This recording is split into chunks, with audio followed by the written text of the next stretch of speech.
Children's டேக்கு வந்து madam என்ன appreciate பண்ணது ரொம்ப சந்தோஷம். ஸோ எல்லாருக்கும் ரொம்ப நன்றி. இப்போ வந்து ஒரு டிபேட் ஒன்று கண்டக்ட் பண்ணியிருந்தாங்க. அன்ஃபார்ச்சுனேட்லி அதை நம்மளால் பேச முடியாமல் போயிடுச்சு. ஸோ இருந்தாலும் என்னோடய டாபிக் நான் பேசுகிறேன்னு சொல்லிட்டு மேடம்கிட்ட சொல்லியிருந்தேன். சரி பேசுங்க அப்படின்னாங்க. மாணவர்களின் கல்வி நலனில் அதிக அக்கறை உள்ளவர்கள் ஆசிரியர்களா பெற்றோர்களா அப்படின்றத டாபிக். நீங்கள் இப்போ மோஸ்ட் ஆஃப் த ஸ்டூடெண்ட்ஸ் என்ன சொன்னீங்க அப்படின்னா ஆசிரியர்கள் சொன்னாங்க. ரைட்டு, நான் பேசுகிற டாபிக் வச்சு பாயிண்ட்ஸை வச்சு யார் அப்படின்றத நீங்களே இப்போ ஜட்ஜ் பண்ண போகிறீங்க. ஏன்னா இப்போ ஜட்மெண்ட் கொடுக்கறதுக்கு நடுவர் அவர்கள் இல்லை. இருந்தாலும் இப்போ நீங்கள் தான் வந்து judges.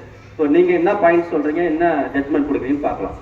Okay, so first start பண்ணலாம். பெற்றோர்கள், பிள்ளைகள், பள்ளிக்கூடம், ஆசிரியர்கள், இந்த வரிசையில் யாருங்க ஃபர்ஸ்ட் இருக்கிறாங்க? யாரு ஃபர்ஸ்ட் இருக்கிறாங்க? பெற்றோர்கள். பெற்றோர்கள் ஒருத்தருக்கு இருந்தாதான் பிள்ளைகள் ஒருத்தருக்கு உருவாக முடியும். பிள்ளைகள் இருந்தாதான் பள்ளிக்கூடம் ஒன்று வர முடியும். பள்ளிக்கூடம் ஒன்று இருந்தாதான் என்ன இருக்க முடியும்? ஆசிரியர்கள் இருப்பாங்க. இப்ப பள்ளிக்கூடமே இல்லை அப்படின்னா இங்க யாருக்கு வேலை இல்லை? ஆசிரியர்களுக்கு வேலை இல்லை. நடுவர் அவர்களே, பெற்றோர்கள் ஒருத்தவங்க வேணும். அந்த பெற்றோர்களுக்கு பிள்ளைகள் மீது அக்கறை இருக்கிறது அப்படின்றத நான் பேச வந்துக்கிறேன். இதான் என்னுடைய டாபிக். ஜெனிவா நாட்டு கல்வியாளர் ரூசோ என்ன சொல்றாரு அப்படின்னா, தாயே உண்மையான நர்ஸ், தந்தையே உண்மையான ஆசிரியர் அப்படின்னு சொல்றாரு.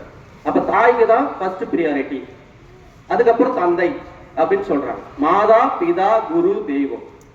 ஒரு தாய் ஒரு குழந்தை கருவில் இருக்கின்ற பொழுது அந்த குழந்தை ஆரோக்கியமாகவும் அறிவாகவும் வளர்வதற்காக என்னென்ன செய்கின்றார்கள் தெரியுமா உங்களுக்கு? என்ன பண்றாங்க? நல்ல பாடல்கள் கேட்பதும், ஆரோக்கியமாக இருக்க வேண்டும் என்பதற்காக ஊட்டச்சத்து உள்ள உணவுகளை உண்பதும், நல்ல நகைச்சுவையாக பேசுவதும், இது போல செயல்களை செய்கின்றார்கள். அதுக்கு என்ன காரணம்? தன் பிள்ளை அறிவாக இருக்க வேண்டும், ஆரோக்கியமாக இருக்க வேண்டும் என்பதற்காக. இப்போது திரைத்துறையிலே நிறைய பாடல்கள் வந்திருக்கிறது, அம்மாவை பற்றிய பாடல்கள். அம்மா அம்மா எந்த அம்மா, உன்னை விட்டா எனக்கு ஆறு அம்மா. இருக்கா இல்லையா? அம்மா நான் சும்மா இல்லடா, அவ இல்ல நான் யாரும் இல்லடா. இந்த பாயிண்ட்ஸ் நல்லா கேளுங்க. இதே ஒரு ஆசிரியரை பத்தி எழுத வேண்டியதுன்னா திரைத்துறையில, டீச்சர் டீச்சர் எந்த டீச்சர், உன்னை விட்டா எனக்கு ஆறு டீச்சர், நீ எங்க போனாலும் அங்க வருவேன் அப்படின்றது யாரு? அம்மா பிள்ளைக்கான உறவு முறை.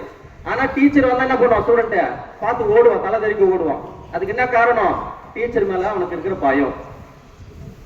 அம்மா அம்மா சும்மா இல்லைன்னா பாட்டு வந்தது இல்லையா? ஏன் டீச்சர் இல்லைன்னா சும்மா இல்லைன்னா பாட்டு வரலாம்ல?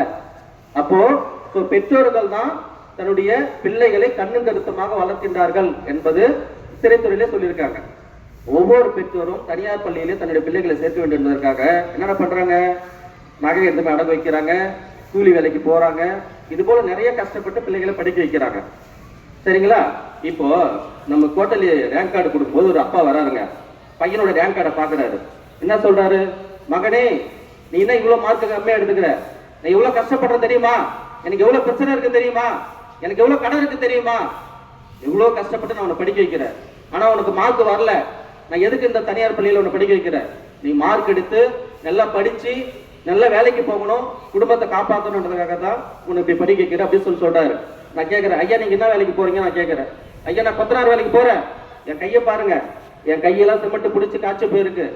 சரிங்க, அவன் கூட கூட்டு போயிட்டு தானே உங்களுக்கு கஷ்டம் தெரியும். நான் சொல்றேன், இல்ல ஐயா நான் படுற கஷ்டம் என் பிள்ளை படக்கூடாது, அவன் அதை பார்க்கவே கூடாது, அவன் நல்லா படிக்கணும் அப்படின்னு சொல்லிட்டு ரொம்ப கண்ணீர் விட்டு ஆடுறாரு.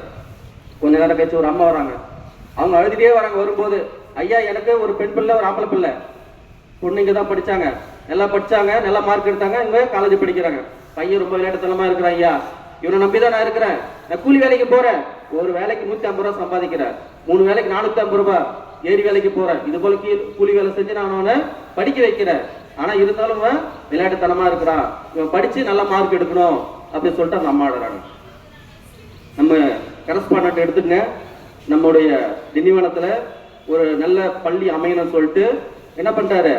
ஒரு ஏழை எளிய மக்கள் படிக்க வேண்டும் என்பதற்காக ஒரு பள்ளி வசதி ஏற்படுத்தி கொடுத்து, அதுக்கு பேருந்து வசதி ஏற்படுத்தி கொடுத்து, அவர் ஒரு பெற்றோராக தன்னை கருதி இந்த பள்ளிக்கூடத்தை நமக்கு அமைத்து கொடுத்திருக்கின்றார். இப்ப கூட பாருங்க, நம்ம வைஸ் சேர்மன் சார் வந்திருக்காரு, இந்த பள்ளியை பார்க்கின்றார், வளாகம் தூய்மையாக இருக்கின்றார் என்று பார்க்கிறார். இல்லை அப்படின்னா கூப்பிட்டு அவங்க என்ன பண்ண வைக்கிறாரு? பெருக்க வைக்கிறார். அவர் தன்னை ஒரு பெற்றோராக கருதி இந்த பள்ளிக்கூடமும் பள்ளியில் உள்ள குழந்தைகளும் சுத்தமாக இருக்க வேண்டும் என்பதற்காக அவர் என்ன செய்கிறார்? அவருடைய வேலையை சிறப்பாக செய்கிறார். அது அவருடைய கடமை. அடுத்தது நம்முடைய முதல்வர் அம்மா இருக்கிறாங்க. இவங்க என்ன பண்ணாங்க? அவங்களுக்கு 2 பெண் பிள்ளைகள். ஒரு ஒற்றை பெற்றோராக இருந்து 2 பெண் பிள்ளைகளையும் பெற்று வளர்த்து அவர்கள் இன்னைக்கு கல்லூரியில் படிக்க வைத்து ஒரு வேலைக்கு செல்கின்ற நிலைக்கு அவர்களை ஆளாக்கி விட்டு இருக்கிறார்கள்.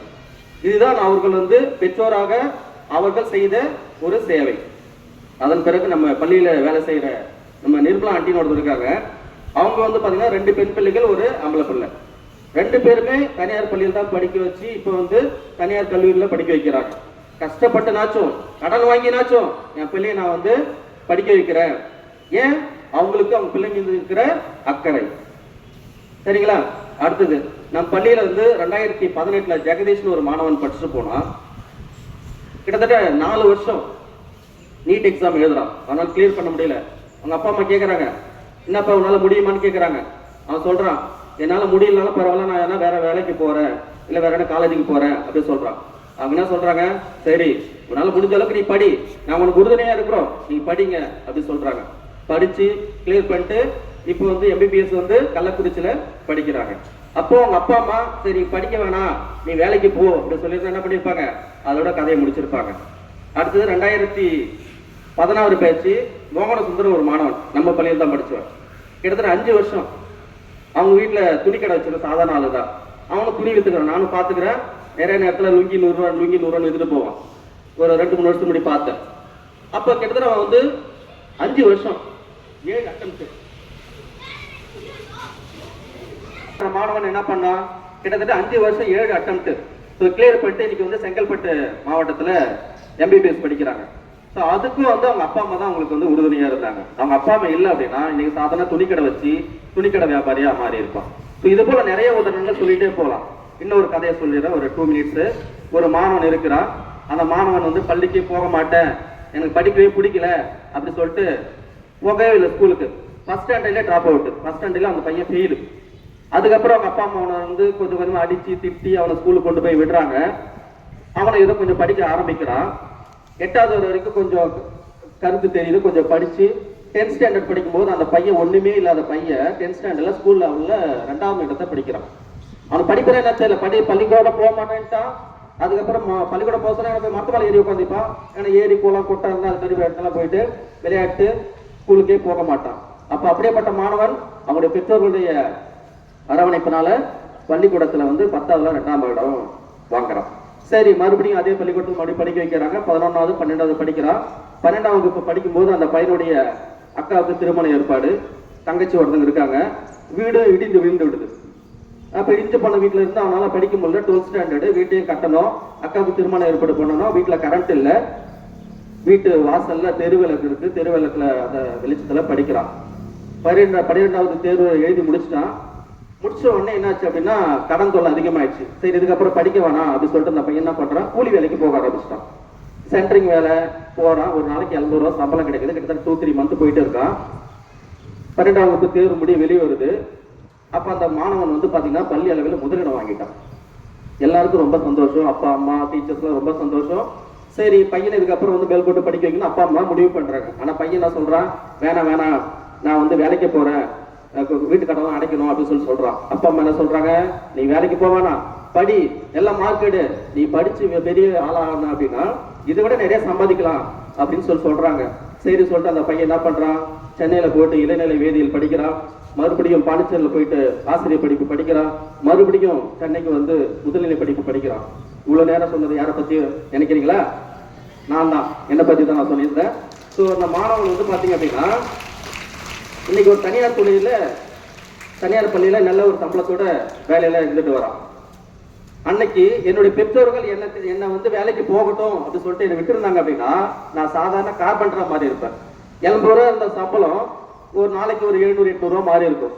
இன்னைக்கு ஒரு 30,000க்கு மேல சம்பளம் வாங்குறேன் அப்படின்னா ஸோ அதுக்கு அன்னைக்கு எனக்கு என்னுடைய அப்பா அம்மா கொடுத்த ஊக்கம், அரவணைப்பு, கண்டிப்பு, இது எல்லாமே.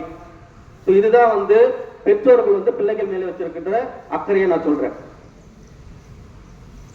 அதாவது ஒரு மாணவனுடைய வெற்றிக்கு பின்னால் ஆசிரியருடைய பங்களிப்பு இருக்கும், அது நான் இல்லை என்று மறுக்க போவதில்லை. ஆனால் ஒவ்வொரு பிள்ளைகளின் வெற்றிக்கு பின்னால் பெற்றோர்களின் கண்ணீர் இருக்கும், அர்ப்பணிப்பு இருக்கும், கடமை இருக்கும், தியாகம் இருக்கும், அனைத்தும் இருக்கும். ஒவ்வொரு பெற்றோரின் ஏக்கமும் எதிர்பார்ப்பும் பெருமையும் என்னால் சாதிக்க முடியாததை என் பிள்ளை படித்து சாதிக்க வேண்டும், அவன் சாதனையாளனாக வர வேண்டும் என்று நினைப்பதுதான் அவர்கள் மீது காட்டிய அந்த அக்கறை தான் இன்றைக்கு ஒவ்வொரு மாணவனையும் உயர்த்தி கொண்டிருக்கின்றது. வாய்ப்பளித்துக்கு நன்றி கூறி விடைபெறுகிறேன். நன்றி, வணக்கம்.